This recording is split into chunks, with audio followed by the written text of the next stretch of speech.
بسم اللہ الرحمن الرحیم۔ السلام علیکم۔ جیسے کہ اسلام میں جمعہ عزت والا ہے، عیسائیوں کے لیے اتوار اور ہندوؤں کے لیے منگل، اسی طرح یہودیوں کے لیے ہفتے کا دن محترم تھا۔ مگر فرق اتنا ہے کہ اسلام میں صرف ان لوگوں پر جن پر جمعہ کی نماز فرض ہے، جمعہ کی پہلی اذان سے ختم تک نماز میں وہ دنیاوی کام کرنا حرام ہے۔ جو نماز میں دخل انداز ہوں، عورتیں، بچے، مسافر اور بیمار لوگ اس سے حکم سے علیحدہ ہیں، کیونکہ جمعہ ان پر فرض نہیں۔ لیکن یہودیوں اور عیسائیوں کے ہاں ان سارے دنوں میں دنیاوی کاروبار حرام تھے، اور خاص کر شکار کرنا سخت جرم تھا۔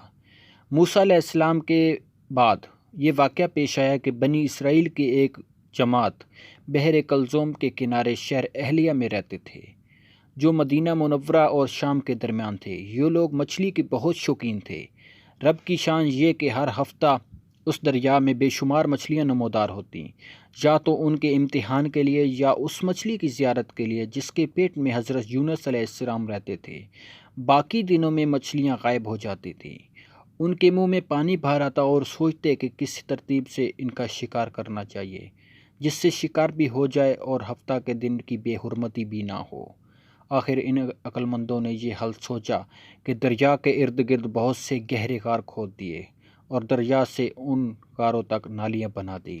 جمعہ کی شام ان نالیوں کا منہ کھول دیتے کہ پانی کے ساتھ مچھلیاں ان گڑھوں میں آ جائیں، اور اتوار کے دن ان گڑھوں سے پکڑ لیتے اور کہتے کہ ہم ہفتہ کو شکار نہیں کرتے۔ انہوں نے وہ مچھلیاں خوب کھائیں اور فروخت کیں، جس سے وہ بہت مالدار ہو گئے۔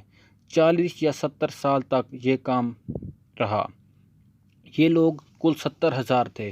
ان کی 3 جماعتیں بن گئی، ایک تو شکار کرنے والوں کی، دوسرا اس سے منع کرنے والوں کی، اور تیسری خاموش رہنے والوں کی۔ یہ کل 70,000 تھے، باقی سب شکاری۔ جب شکاریوں نے ان کی نصیحت نہ مانی تو انہوں نے اپنے اور ان کے درمیان ایک دیوار بنا کر شہر کے 2 حصے بنا دیے اور کہا کہ ہم ان کے ساتھ نہیں رہیں گے کہ ہم عذاب میں نہ آ جائیں۔ یہاں تک کہ حضرت داؤد علیہ السلام کا زمانہ آ گیا۔ آپ نے ان کو شکار کرنے سے منع فرمایا کہ اے بے وقوفو، قید کرنا ہی تو شکار ہے۔ جیسے کوئی ہرن کو جال میں پھنسا لے، اس نے شکار کر لیا، کھائے یا نہ کھائے، اور کھائے تو آج ہی کھائے یا کبھی دوسرے وقت۔ ہفتہ کے دن تمہیں شکار کی ممانعت ہے، نہ کہ فقط ہاتھ میں پکڑنے کی اور کھانے کی۔ اس سے باز آ جاؤ ورنہ عذاب میں گرفتار ہو جاؤ گے۔ شکاریوں نے کہا کہ ہم تو بہت عرصے سے یہ کام کر رہے ہیں، اگر یہ برا ہوتا تو اب تک ہم کو امن کیوں ملتے؟ تب داؤد علیہ السلام نے یہ دعا فرمائی جس سے رب کا عذاب نازل ہوا، اور رات کو یہ سب بندر بن گئے۔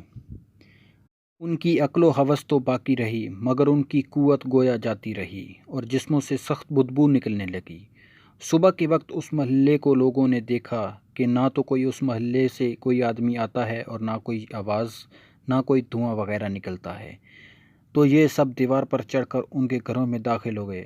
وہ بندر ان کو دیکھ کر ان کی طرف دوڑے اور ان کے قدموں سے لپٹ گئے اور ان کے کپڑے سونگھتے اور روتے تھے۔ ان لوگوں نے کہا کہ ہم نے تمہیں شکار کرنے سے منع کیا تھا۔ وہ بندر سر ہلاتے اور آنسو ان کے رخسار پر بہتے تھے۔ اس حال پر ان کو 3 روز گزر گئے۔ سب ہلاک ہو گئے، نہ کوئی باقی بچا اور نہ ان کی نسل چلی۔ لوگوں میں یہ مشہور ہے کہ بندروں کی موجودہ نسل انہی میں سے ایک ہے، لیکن یہ غلط ہے۔ اس سے پہلے بھی بندر موجود